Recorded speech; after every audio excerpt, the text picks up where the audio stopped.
All right, how's everybody doing? This is the Comic Samurai. I want to welcome you to my next video, and tonight we're going to be looking at my favorite Doctor Doom covers. So let's go ahead and jump right in. First up, we got this Uncanny X-Men number 145, and it sports a beautiful cover done by Dave Cockrum. And he's one of my favorite artists, and his iteration of Doom was one of the first ones that I really felt an affinity for. I like this image of Doom standing triumphant, holding a fallen storm, looming over all of the X-Men there below him, raising his cup high in a toast of triumph. Oh, I do like that image of Doom. Next up, we got Supervillain Team Up number 1, and I wanted to show some classic images of Doom also. This trope of having a large looming figure of Doom hovering over a foreground really will be used a lot, but this is a great example. Next up, we got Supervillain Team Up number 11, and they like to put two different villains against each other, and their favorites were Doctor Doom and the Red Skull. And this is a beautiful image done by Cockrum again. And I love how they double up that image of two people battling and holding each other's wrists. You can see Doom holding the Red Skull's wrist, and in the background, Captain America has got a villain by the wrist too. I like that one. Next up, we got Supervillain Team Up number 12 here, and this is another Cockrum cover, and it's a beautiful image of the Red Skull fighting Doom again. But what I like about this one is that the Red Skull has to ride like a space cycle and have a space helmet on, where Doom only needs his armor. Oh, it's such a great image there of those two evil villains battling each other. Next up, we got Supervillain Team Up number 13, and they reuse that trope of a looming figure of Doom again. I want you to look and see how similar those two covers are. They really like that image, and it is a great way to have a towering, ominous, evil figure and have his presence felt. Next up, we got The Amazing Spider-Man Annual 14, and this is a Frank Miller image here. And at first glance, you don't think it might be a Doctor Doom cover. But if you look at this green image in the background, that's the face of Doom. And I really do like the illumination on this one and how they use the green. It really is a great way to set Doctor Doom and Doctor Strange against each other, since they both deal with the mystical arts. Next up, we got Fantastic Four versus the X-Men number 1. And this is about when I started really getting into the X-Men.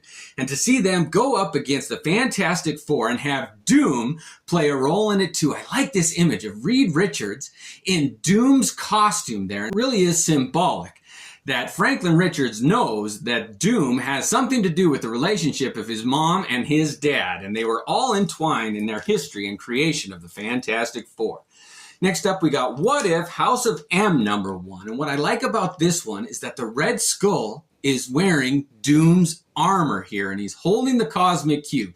This is the most inquisitive cover that I've ever seen on a What If, where you have to open it and say, why is the Red Skull wearing Doom's costume here? That's a compelling image. I love the lighting on that one.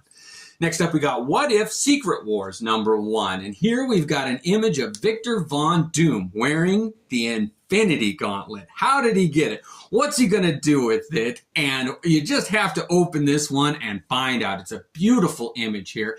The lighting, the colors, it really has become a great, almost iconic cover.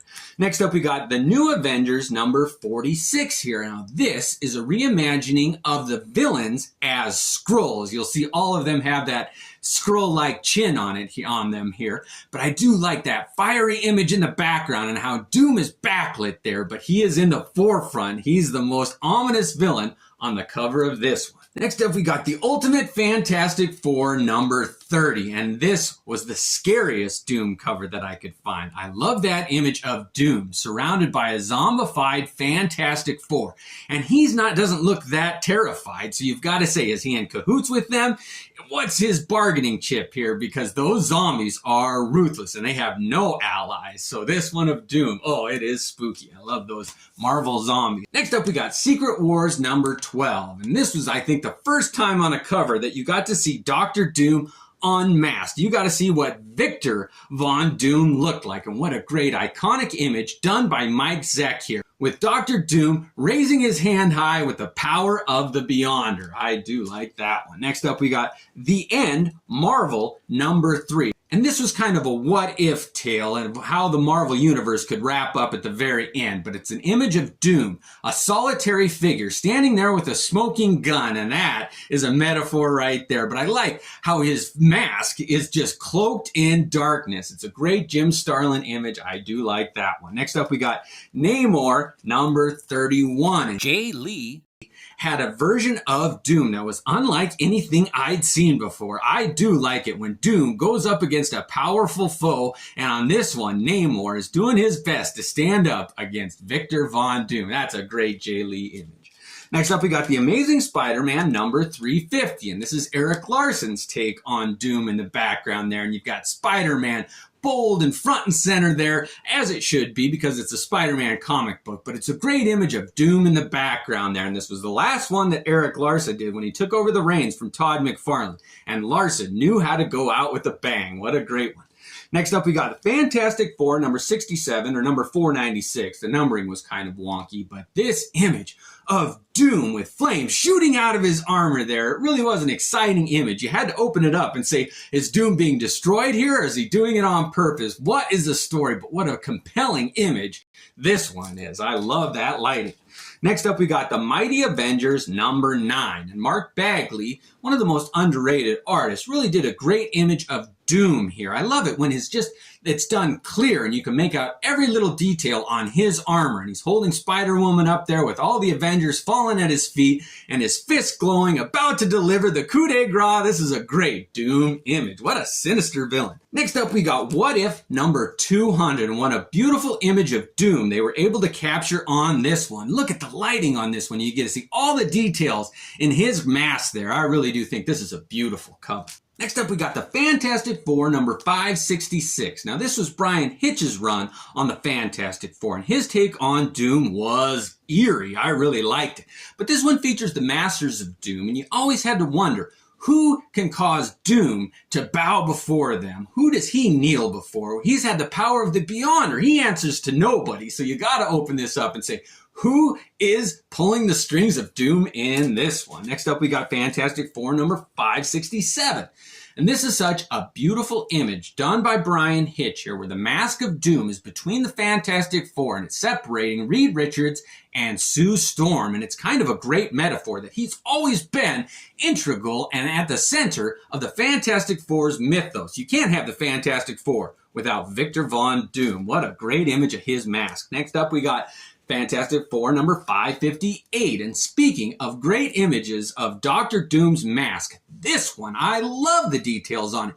You really get to see how his gauntlet is made and his mask and his cloak and all the details there. The lighting on this one. Brian Hitch had such a great knack for capturing the tone and the flavor of an image with just one static shot. Next up, we got Fantastic Four number 268. And this one came out during John Byrne's epic run on the FF. But this is just a photograph cover of the Mask of Doom, and it's illuminated from within, and those bolts coming out of his eyes there. This is one of my favorite photographic cover. That's hard to do those right. Next up, we got Fantastic Four number 320, and this is the first part of a fight between the Thing and the Hulk, and it's my favorite fight between them. It's the Gray Hulk and the Spiky Thing, and Dr. Doom orchestrated the battle between those two behemoths, and this is a great cover of Dr. Doom looming over those two figures. Next up, we got the Incredible Hulk number 350, and this one is one of the most underrated Dr. Doom covers of all time.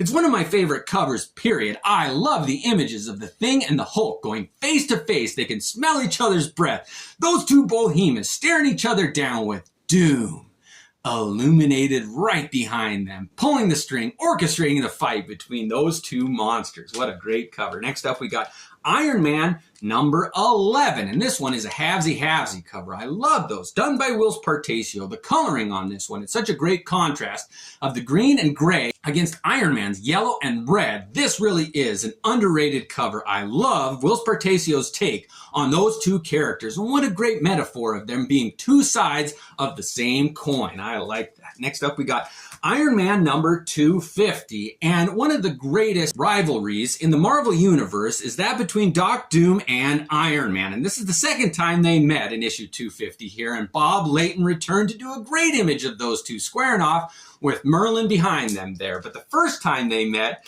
was in Iron Man number 150. And this, by a lot of people, will be the greatest Doctor Doom cover of all time. And I absolutely love it. Bob Layton and John Romita Jr.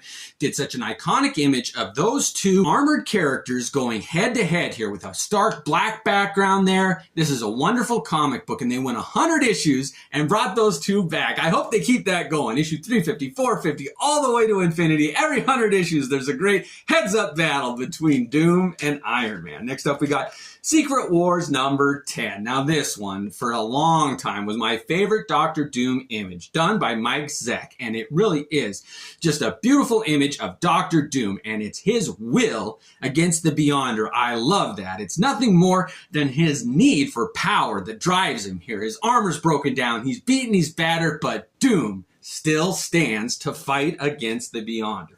Next up, we got Fantastic Four number 247. Now this, John Byrne's take on Doctor Doom is the template from which all other artists draw from. He created the look that sticks with Doom to this day. I love how he established this towering image of Doom there, standing over the Fantastic Four. The colors on this one, the angle, the trade dress, everything works. It's one of my favorite Doctor Doom covers. All right, finally, we've got my all-time favorite Doctor Doom cover. Any guesses? It's Fantastic Four, Volume 2, number 5, done by Jim Lee. And what a beautiful image he captured of Doctor Doom. I love that you get a close-up shot of his face there. You get to see his mask, his glove, his gauntlet there. But what makes this one so special is the reaction of the Fantastic Four to the introduction of Doom. You get to see their facial expressions, and they really do convey the sense of awe and dread that Doom commands. And this is a great image, and it's my favorite Doc Doom cover. Well, let me know which ones I forgot. That was a lot of fun for me. Thanks again, and have a great night.